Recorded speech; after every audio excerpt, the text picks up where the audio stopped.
Tess was at the Canon Cinema booth at NAB 2025, where they unveiled the powerhouse EOS C400 and C80. And if the tech talk gets too deep, don't worry, Elias is here to break it all down, so stick around.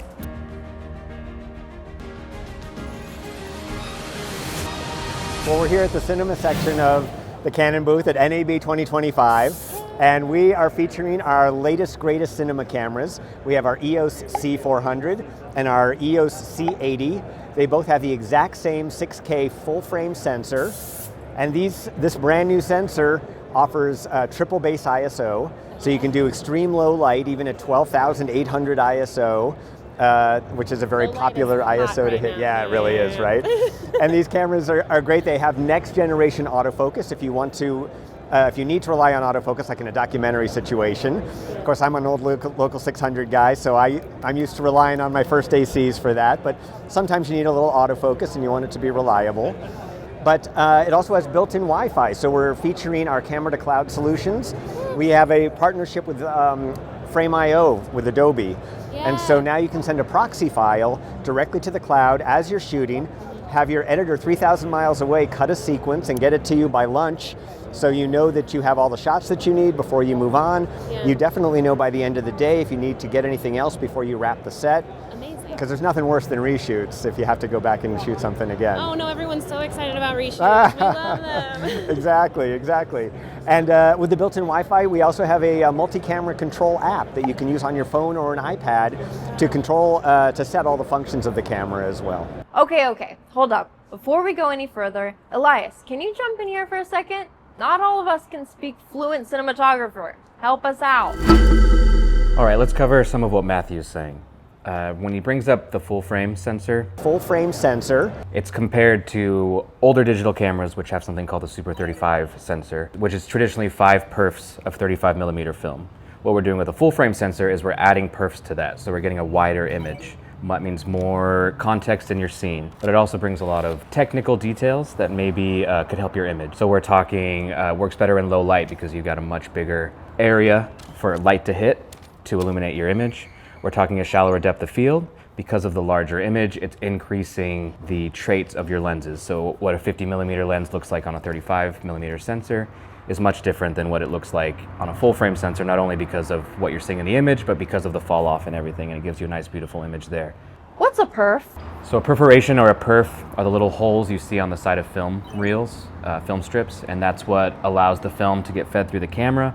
It also allows it to get fed through the projector. So the traditional Super 35 sensor that you see on most cameras is 5 perfs, so it's very widescreen. The ratio is very wide, and that was traditionally used to put out in theaters so that you could go and you could witness something that looked a little different than TV. But now as technology has evolved, we're seeing these full frame sensors, and they're more like 8 perfs, so they're a bit wider, and that allows us to see more of an image. Okay, and when Matthew is talking about triple base ISO...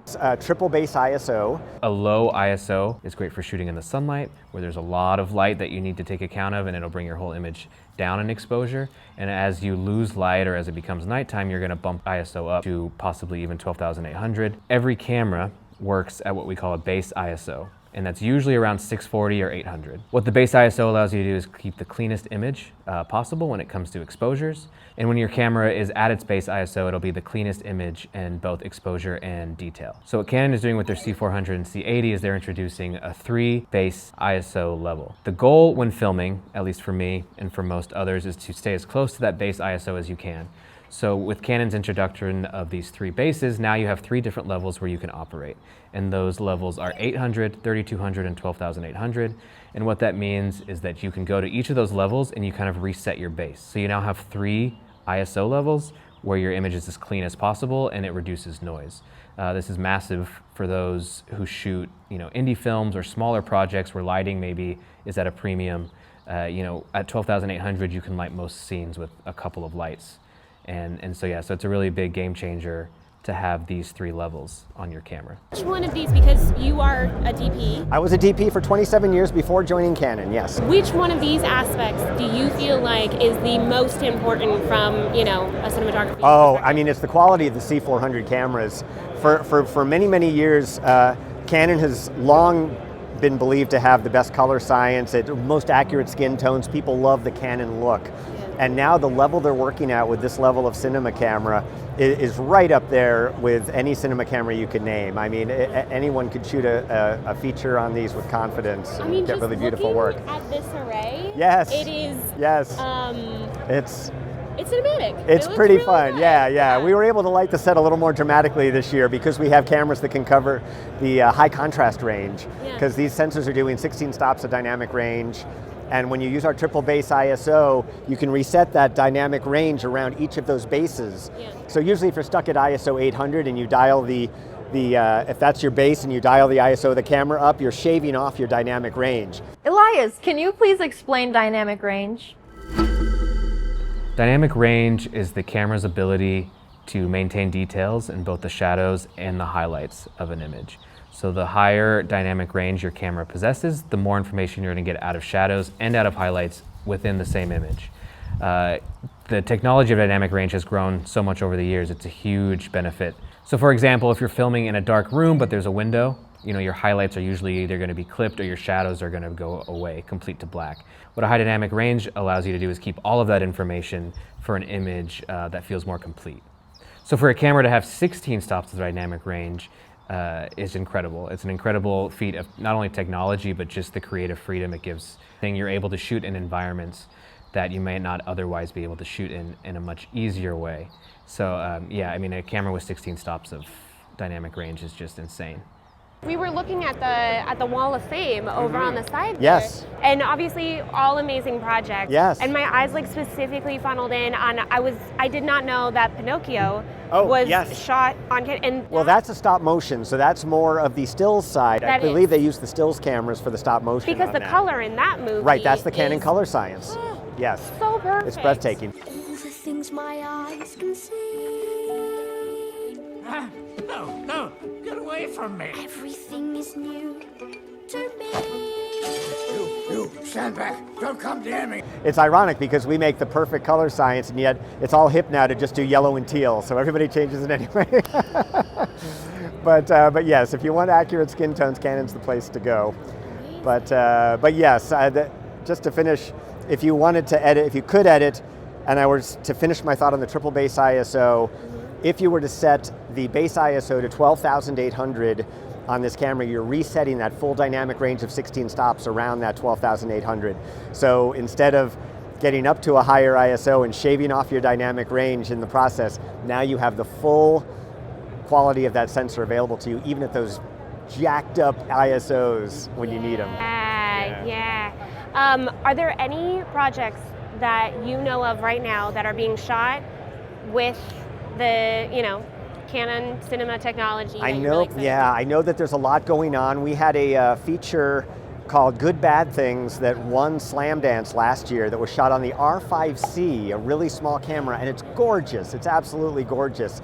Definitely a spam account. Should have me follower, get my credit card information, steal my identity. It's worth it. And Nathan Haugard was the DP on that, and he's an up-and-comer to watch because he really did a great job and really made beautiful images with that. But as for these new cameras, the C400 and the C80, they're so new that we have yet to see what's going to percolate out into the world on them. Yeah, I can't wait to see what people are going to do with them. Exactly. I mean, this style, and especially this colorway and everything, it's so much of what I think people that I've talked to and people that I work with want to see more of is that kind of look. It's kind of the old school theatrical lighting, and now it became very hip to almost use log, almost keep things very flat and gray. And so I've always been a fan of the more theatrical lighting. I subscribe to the Ansel Adams style of the zone system, where you use the full grayscale. You have a white to a black for a well-exposed frame. It's really nice. I'm really glad we were able to relight the set this year to more reflect that. Did you have a part? I did. Yeah, I had a part in this. Yes. Great job. So thank you so much. Yes. Well, we are also showcasing. We have what's called the Canon Virtual Production System, where you can get metadata from certain of our Canon lenses out and feed real time to Unreal Engine. So if you're on an LED volume or a wall with these things, the Unreal virtual reality can be responding to the lens in terms of the focal length, focal distance, the distortion characteristics of the lens. Yeah. And so all of that is fun to show people too and see what the possibilities are. They're endless. So this is a C400 that's in a mid 49 cage. We also have one that's in an airy cage over there. We're showing a number of different ways to increase the rigging real estate on these cameras so that you can, obviously on set you want to attach 1,000 things to the camera bodies. So this is one solution for that. But the camera body itself is couched inside the cage here. When you get this for a very low cost compared to a lot of the cinema bodies out there, it's just ready to go out of the box. There's nothing you need to add. There's it has built-in Wi-Fi, has the built-in Frame IO compatibility. It's got an Ethernet port. It's got 3G SDI, 12G SDI. Already with it. Already with it. Because that is, that's how things get really expensive. Yes. Is that you buy the thing and then you put it on the mat and then, yeah. So true. That's so true. And also on the front of this camera, we happen to be showing one of our new hybrid zooms. This is a 70 to 200, and then we also have one that looks identical to this, that's a 24 to 105. They're both f2.8s. They're f-stops, not t-stops, because they come out of the stills side of things. They're still stills lenses, but with an eye towards cinematography now. They've designed a couple elements of these lenses for better video shooting. For instance, there's an independent iris ring now that's not a click ring. It's a smooth iris ring. So if you're doing that follow shot from a elementary school playground inside following someone inside the building, you can do a nice smooth iris rack without having to worry about seeing any click stops on that. Also, it's all internal zooming. A lot of our older stills lenses would telescope while they zoom, and you don't want that to happen if you're on a Ronin, and you have to rebalance. Be a style choice. Yes, exactly. And we now put a premium on eliminating focus breathing.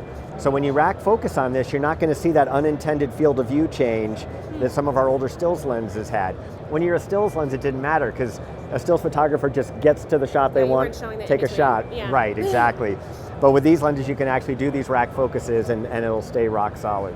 Nice. Yeah. And focus breathing? So focus breathing. Put a premium on eliminating focus breathing. Focus breathing is something that happens as you rack focus on your lens. Sometimes the image alters and you see either more or less of the image. It could be perceived as kind of a zoom in or zoom out effect. And this happens because you have elements in your lens that are moving back and forth, and that's just altering the image that's coming through to your camera. And what Canon has done is they've eliminated that focus breathing. So when you're out in the field doing these shoots, you don't need to worry about your image slightly changing just to keep something in focus. And it gives you that nice, crisp, clean, professional feel. So is this, if you could pick your player between these cameras that we have here, Yeah. which one would you Oh, the C400. But that's only because I gravitate toward this form factor. Yeah. The C80 has all the same high quality, but in a kind of a more DSLR style form factor. And a lot of dock shooters love that. And they can just kind of hold it, grip it in their hands, and follow it. But I always gravitate more toward the classic cinema bodies. That's okay. Yep. I love it. Okay, so I'm like ready to shoot a movie. Yeah, let's do it. Oh, yeah. Thank you Great. so much for talking to us about these. My pleasure, my pleasure. Thank you for stopping by. And yeah, I want to leave now to shoot a movie. All so right. thank you. My pleasure. Canon's giving creators pro-level tools, from stunning color to real-time cloud editing to new camera technology. C400 or C80, which one would you shoot on? Oh, and don't forget to subscribe. We talk about movies and cameras.